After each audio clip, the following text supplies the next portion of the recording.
Good morning and welcome to Two Grey Beards. Unapologetically, this episode is going to last probably more than 20 minutes. But last week we had some very important events which basically overwhelmed all the economic data, and it's important that we should discuss them, give you numbers, and let you understand what the long term implications are. Last week, the market dealt with the non-farm payroll data as we expected, and also with auctions. And by and large, the auctions were well received to medium. There wasn't any real value in those. But the non-farm payrolls came in hot with a little bit of weakness in wages and sort of a something for everyone sort of opportunity in the non-farm payrolls, and probably not going to have any implication to the Fed's path. It's still been 25 or 50 and nothing And really. this is important. Had the SIVB episode not happened last week, we would be now talking whether the Fed is going to hike 25 or 50 and probably leaning towards the 50. But it would be quite balanced. Right. And that sort of we were heading in that direction. Priced in expectations for a Fed hike had been rising to 50-50 and then a little bit higher. And then by the end of the week, everyone's focus shifted. So let's talk about that. So what happened in Silicon Valley was a bank, the Silicon Valley Bank, its symbol is SIVB, which was a $600 stock near peak, began falling and calls for bank runs occurred. And it's important to understand what is actually happening. What is actually happening is that Silicon Valley, like every bank in the world, has assets, long-term assets. They take people's deposits and they invest them in long-term assets. Those assets are loans that they make to businesses. In Silicon Valley's case, a lot of different businesses that are part of the Silicon Valley ecosystem. And because of the incredible inflow of deposits due to the fiscal stimulus that we all experienced in COVID, they also had excess money and they invested in treasury bonds and mortgages, public liquid securities. Unfortunately, unlike most banks, they decided to do something that many banks have done back for decades. They decided to ride the curve and borrow from their depositors at essentially zero and buy 2% mortgages and not hedge their exposure to mortgages falling. Well, that hasn't worked well, as mortgage prices of those types of bonds have fallen by 15% as interest rates have gone up over the last year. And so now they have unhedged losses of roughly $25 billion. And that, along with their loan portfolio, which was worth about $80 billion, and we don't know what that's worth, wiped out the equity and resulted in anyone with a deposit to seek their deposit that is in excess of what the FDIC insures, which is $250,000. And so there was a run on the bank, and the bank was forced to close on Friday. One lesson, and if you take anything at all away from Two Graybeards' philosophy of long-term investing, let it be this one simple lesson. Never have more than $250,000 in a bank. If you have cash, there are many ways to invest it with virtually no risk of losing that money. By buying money market mutual funds, T-bills, the Treasury bond floating rate note that Nick described in detail in past episodes. Get your money out of a bank if it's above $250,000. Nick, what did you take away from last week? Well,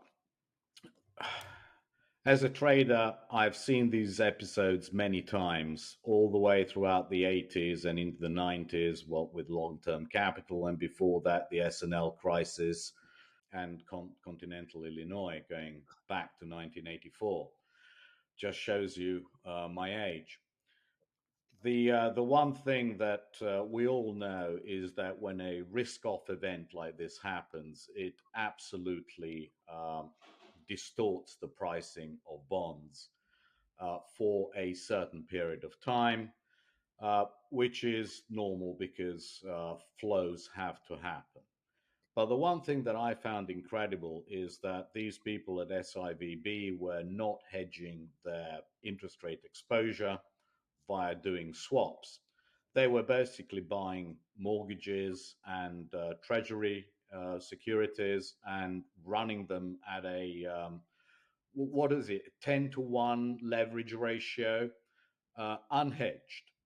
Now, what our viewers must understand that is that this could not happen at a major money center bank. There are rules in place which absolutely make this impossible, and this cannot happen at Chase. This cannot happen at Bank of America. So do not be worried that this could happen at your major money center bank, because it can't. Regulations absolutely forbid it. Now, there are implications for this, and I can only describe it as silly behavior by SIVB, i.e., that all regional banks are now more likely than not going to be tainted with the same brush, guilty or not. And that is the thing that the market is worried about, i.e., how much contagion there's going to be to other regional banks from this SIVB episode. What do you think that's likely to be, Andy? Yeah, so I just look at the numbers. One point that I think Nick mentioned is the regulations around the top banks. Now, SIVB was the 18th largest bank in the nation, and so that's a big deal, but it wasn't one of the 15 top banks that are subject to the stress test. And the stress test, which is the way banks are regulated now, forces banks to say what will happen to their capitalization in the event of interest rate changes. And so all the major banks, which are the lion's share of deposits, don't have this sort of problem because they are forced to hedge. So let's assume everybody else doesn't hedge, and let's just look at the numbers. This is the picture of the holdings of mortgage bonds and U.S. treasuries of all the U.S. banks. And as you can see, they've been selling their U.S. treasuries and U.S. bonds all since QT began, actually. And so what's their current position? Their current position is long $4.4 trillion of treasuries and mortgage bonds. And most of banks' holdings tend to be from 2 years to, well, they own 30-year mortgages, but those 30-year mortgages are not like a 30-year bond, which, as you know, was down 35%, but more like a 7-year bond. And so if you look at those bonds and you look at the actual mortgage bonds, not some proxy for it, but the actual mortgage bonds, the 2% mortgages that SIVB owned, you can find a price for them. And they're currently about 85. So that means that if you look at that picture and say, how much of that 4.4 trillion is unhedged? Let me break it down. Firstly, about roughly 50% of and this will get a little jargony, roughly 50% of the bonds held by US banks are held in an account that is called available for sale, AFS. Those bonds are almost always hedged and are also marked to market. So the combination of the hedge, the mark to market, that net means that the banks don't actually have balance sheet risk on the AFS portfolio, the available for sale portfolio. The held to maturity portfolio is a portfolio that they've said, we're not selling these, we're owning them to maturity. And they've designated that as part of their reason to handle them. And that has a certain accounting, and we can get into that, but that's not really germane. Let's assume 50% of that held to maturity portfolio is unhedged. All of that portfolio is unhedged. That would mean roughly, to keep the numbers simple, roughly $2 trillion of assets of the major banks are unhedged. Okay, now what is the accumulated losses on that? Well, as I said, what some of the worst stuff, the highest duration stuff, the biggest losses are in these 2% mortgages, and those are down 15%. So in aggregate, 300 billion of losses have occurred on the held to maturity portfolio. The held to maturity portfolio is primarily held by the biggest financial institutions. And the biggest financial institutions must hedge to meet their stress test goals. So let's assume they have 2/3 of that held to maturity loss, but it's offset by hedges. That leaves the rest of the entire banking system outside the top 15 banks to absorb $100 billion losses on their held to maturity portfolio, assuming they don't hedge, which maybe they do, maybe they don't. We think good risk management is to hedge that exposure, but the smaller the bank, the more likely they're unsophisticated. The regional banks first, the community banks second. Maybe they're unhedged, but it's $100 billion problem. What do you think of that, Nick? I think that 100 billion is definitely not a systemic problem. And these are the important figures that you should take away from this. There will be, who knows what's going to happen over the weekend. There is a real possibility that the Fed and the Treasury get together and they offer some kind of a bridging loan to the depositors of SIVB, not to 100%, but so that these companies which had held deposits with SIVB will be able to continue to meet payroll and work normally over the course of the next coming weeks until the problems at SIVB are sorted and either somebody buys the bank, which is less likely, but in any case, until it is liquidated and the depositors know exactly how much they're going to get of their money back. The figures that we've basically worked on is that depositors are unlikely to get less than 80% of their deposits back. They could very easily get in the high 90s or even be made completely whole. We just don't know because we don't know what the loan portfolio is worth. We're just going by, worst possible case figures, and we're talking about 80 cents on the dollar.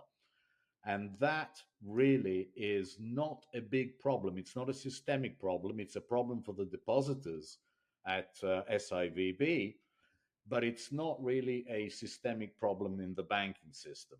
Would you agree with that, Andy? Yeah, and I think it's so. Nick and I have had the good fortune of having seen a lot of liquidations in bankruptcy of banks and the subsequent investor damage to who owned what at banks and things of that nature. And, you know, what I take away from that is that the goal of the FDIC is to get the money back as soon as possible to the depositors.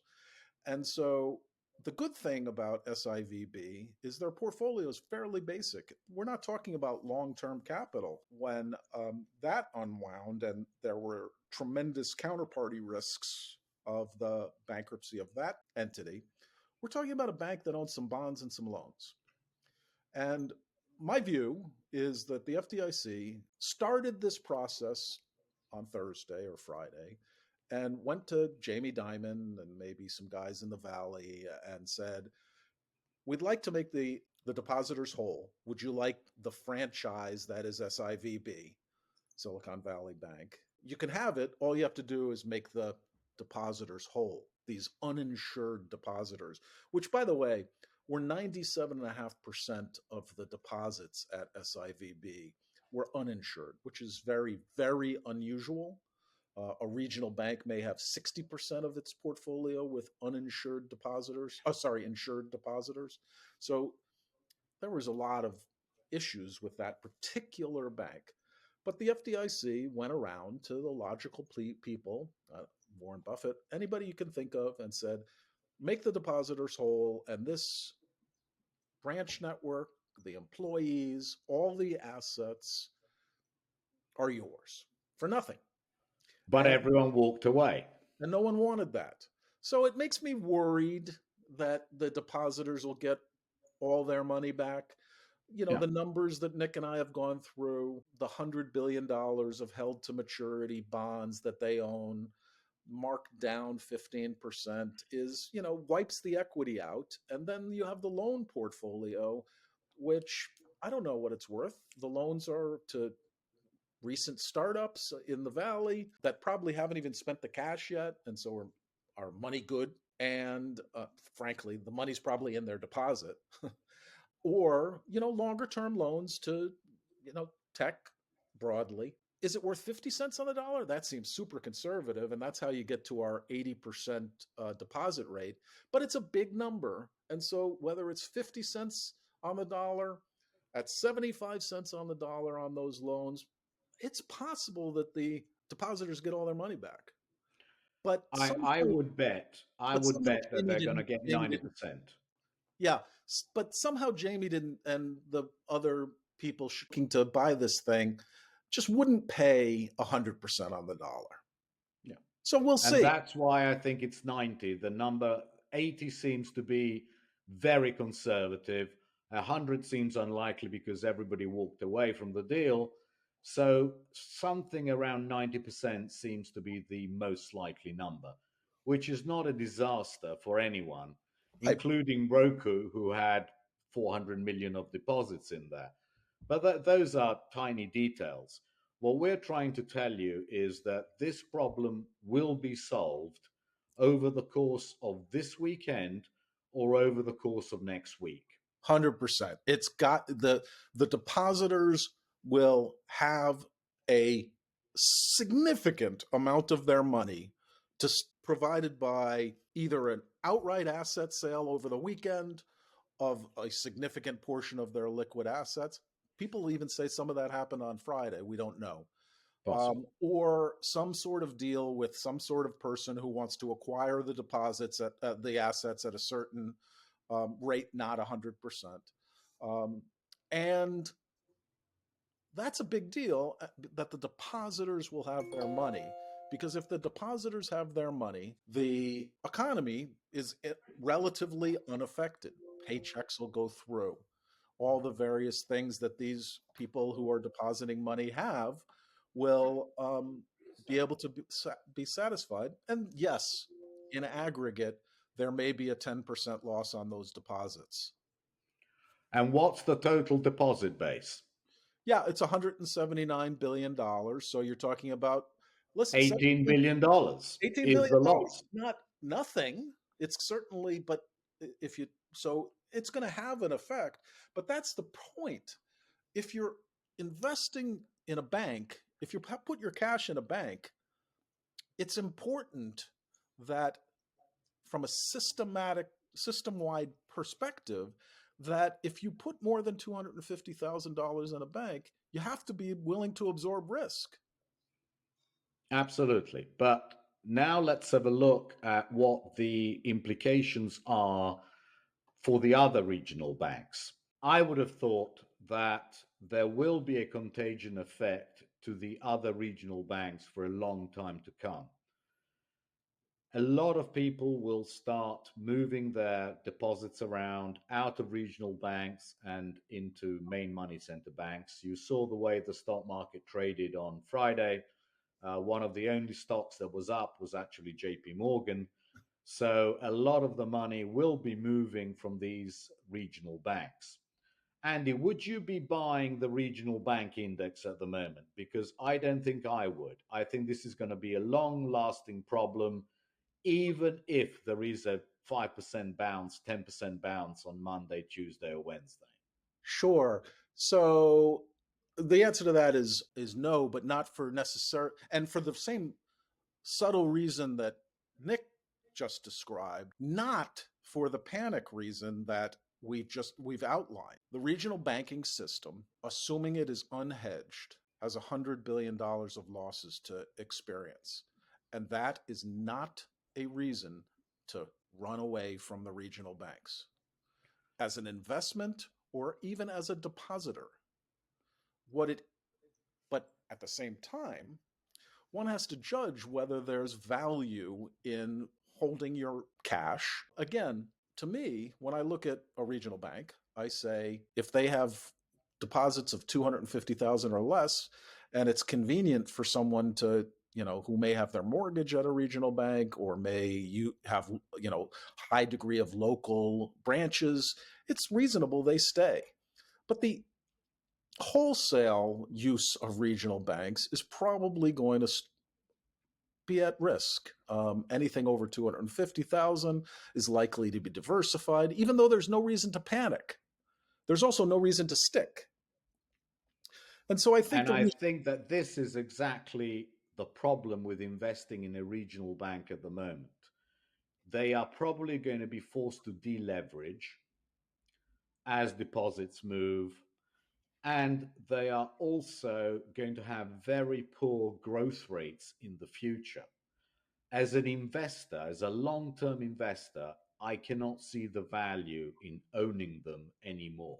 I'm not saying that they're going to go bust. I'm not saying that anything bad's going to happen to them. I just don't see the long term value in owning them. However, much the market might have overshot over the course of the past couple of days in their valuation, there is very little long term upside in owning regional banks anymore. That is my view. And therefore, that is why I would not be buying that index. Even though it might bounce, you might do a good trade and it might bounce 10%, but that is it. Do not look for long term value in regional banks. Yeah, I agree with that. At the same time, I'm a macro guy, and as much as I like to buy a bargain, and the regional banks are sold because of liquidation risk, not because of long-term deposit flight. And I've also noticed that consolidations over the years have resulted in regional banks being acquired. I'm not a regional bank expert. I do think we understand the macro risks associated with regional banks' assets in a high quality way. But for me, the headwind against regional banks is not worth owning. But again, that's not my specialty. But in any case, what we are telling you is that even if our figures are slightly conservative, and I think they probably are, the depositors as SIVB will receive a large proportion of their deposits back. Whether that is 80% or 90%, we don't know, but we think it's in that range. The problem at the regional banks is not great. If we're talking about $100 billion in the whole of the banking system and it's all there, then that is not a big problem. And therefore, there is absolutely no reason for the Fed to panic or to cut rates. This is not a systemic issue. Are we agreed on that point? Very much so. There's always the possibility. Remember, what the Fed is doing is balancing three mandates. The jobs full employment mandate, that is not in the picture at all. Until Thursday, the only thing that was in the picture was inflation fighting. And then the last couple of days, all of a sudden, markets perceived that the financial stability of the world, of the United States, is in jeopardy. And as I've shown, even if all of the banking system was unhedged, the problem is $300 billion. And that is not a problem for financial stability. So the markets decided to price in significant risk of the Fed switching tacks to address financial stability. That seems to me to be a very unlikely outcome. I would have thought that anybody counting on the Fed to actually cut rates because of this event is completely wrong. I would assign it a 1% probability. I would not assign it any more than that. The fact that 2-year notes dropped by over 50 basis points in yield, that is a normal risk-off reaction by the markets. It was very large, but it is a normal reaction function, and that is exactly what I would have expected from the market in this situation. As cooler heads prevail over this weekend and early next week, and as we get the CPI number, more importantly, next week, I think the probabilities that the market assigns to any kind of cuts by the Fed in the near future are going to completely disappear. Right. Again, we don't know the probability of the Fed making a shift toward cuts to deal with financial stabilities. We just look at the numbers and say they don't need to. There isn't a financial stability risk, but they could. And if they did, we want to provide you with a playbook in that 1% chance that the weekend ends with no resolution for the depositors in SIVB. We think there's going to be an immediate resolution for depositors that will tide them over and then fully compensate them between 80 and 90% of their deposits very fast, but assuming it doesn't come. And then the CPI bails that idea out by being weak. And then the Fed decides, for whatever reason, to prioritize this, again, financial instability over inflation. That choice is going to have a dramatic implication to assets. What do you think happens if the Fed cuts? Well, I can tell you what I'll be doing. I'll be selling every single long-term bond that I own. In fact, I'll be selling all my bonds. Uh, the cash, yes, anything which is inflation linked will do well. But basically, what the Fed will be saying is that we are abandoning our fight against inflation and we think other things are more important. I've My built a portfolio, my portfolio on that kind of decision, which I think would be a huge mistake by the Fed, would be basically one third in inflation protected securities, one third in equities because the nominal value of the equity will rise as inflation rises, and one third in gold. There is basically nothing else that's going to protect you here better than gold, because yields are going to be extremely volatile. I think real yields are going to make massive moves, right, Andy? Yeah. Nick and I have a similar view. I call my portfolio the DS Protect portfolio. And I would only institute it in worlds in which I think the Fed has given up on inflation. And it's identical, one third tips, one third equities, and one third gold. In particular, gold is very important because real yields will drop dramatically if the Fed gives up on tightening of financial conditions permanently. And we are talking about a move in gold, which is not small. We're talking at least 20, 30%.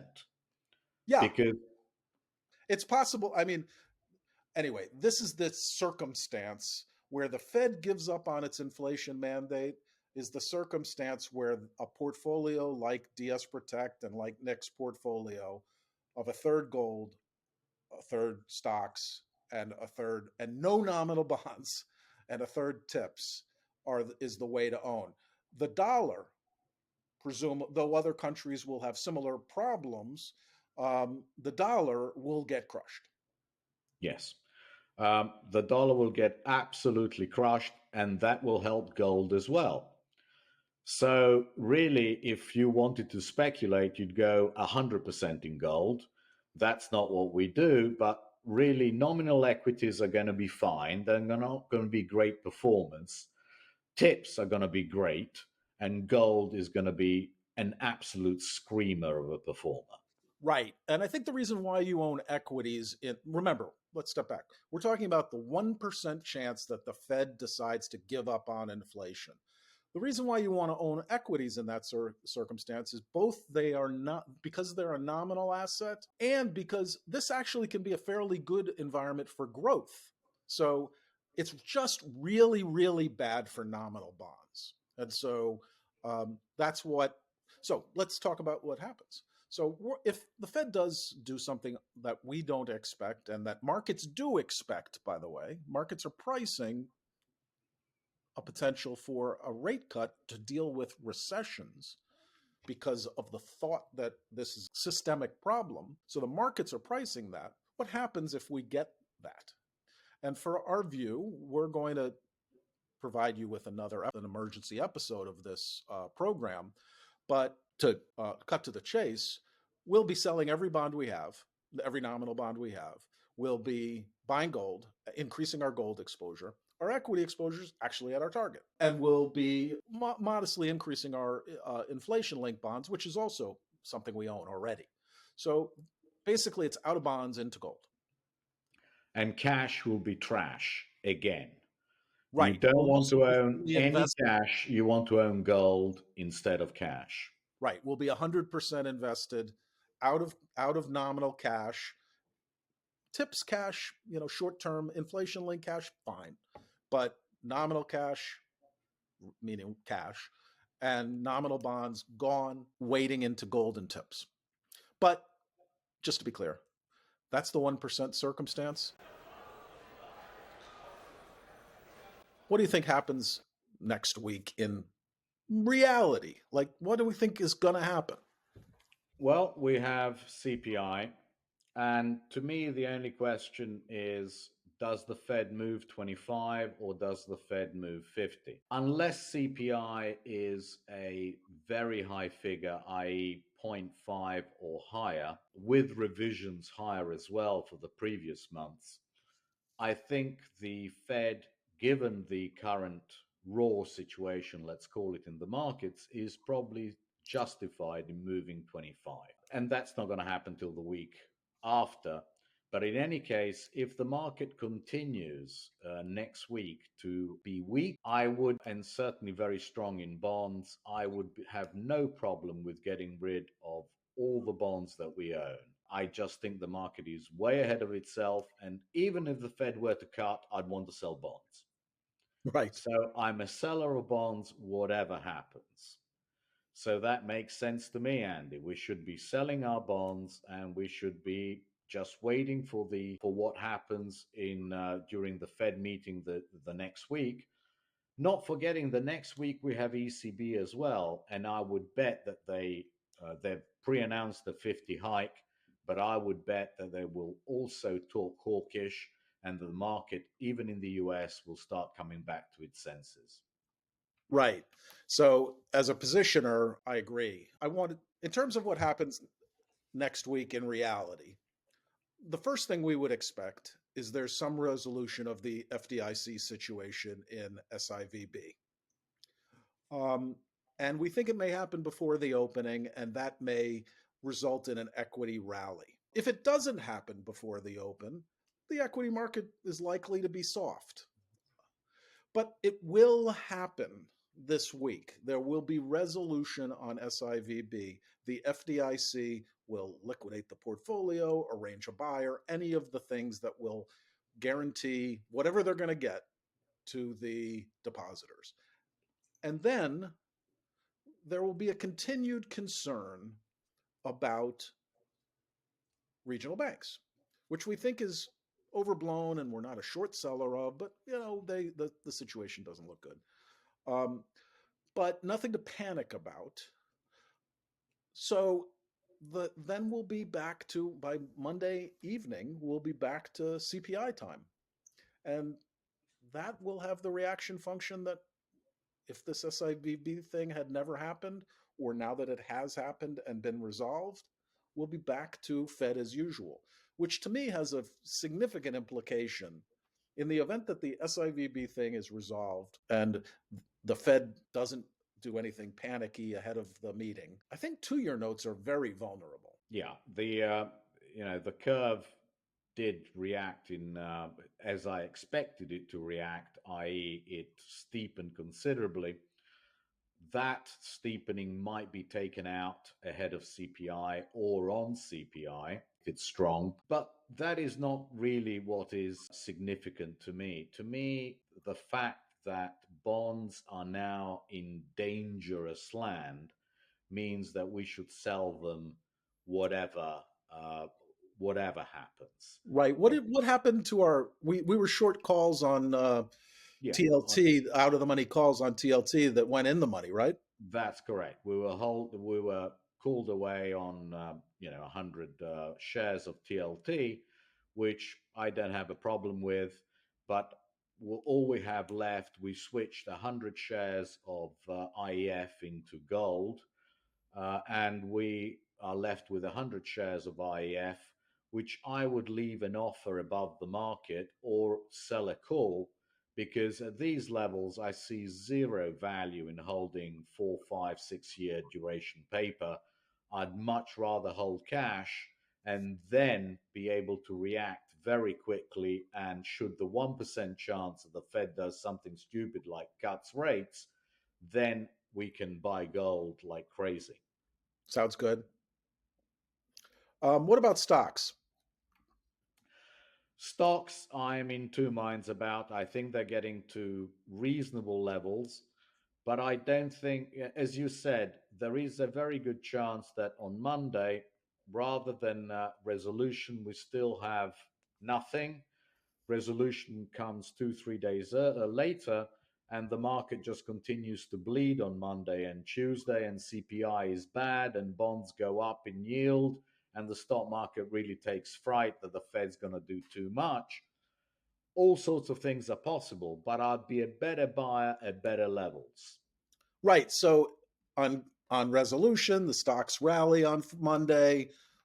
Resolution before the opening, stocks rally on Monday. Wouldn't chase, wouldn't necessarily sell. On a panic sell-off, it's time to buy a little bit of equities, maybe. Yes, I think around the 37.50 level in SPX, I'd be a buyer, and I'd certainly add at least 100 shares. So that's what I would add. That's about 10%. That's about 12%, something like that. Yeah.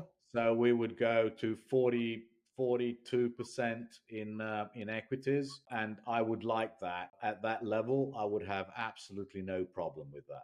Okay, so any other news of the week? We got CPI. The only thing I can think of is there is an options expiration, which can be create some volatility all week. But I think the macro will dominate. And again, our expectation is resolution of SIVB, continued concern of regional banks, particularly if the Fed does as we expected, which is nothing.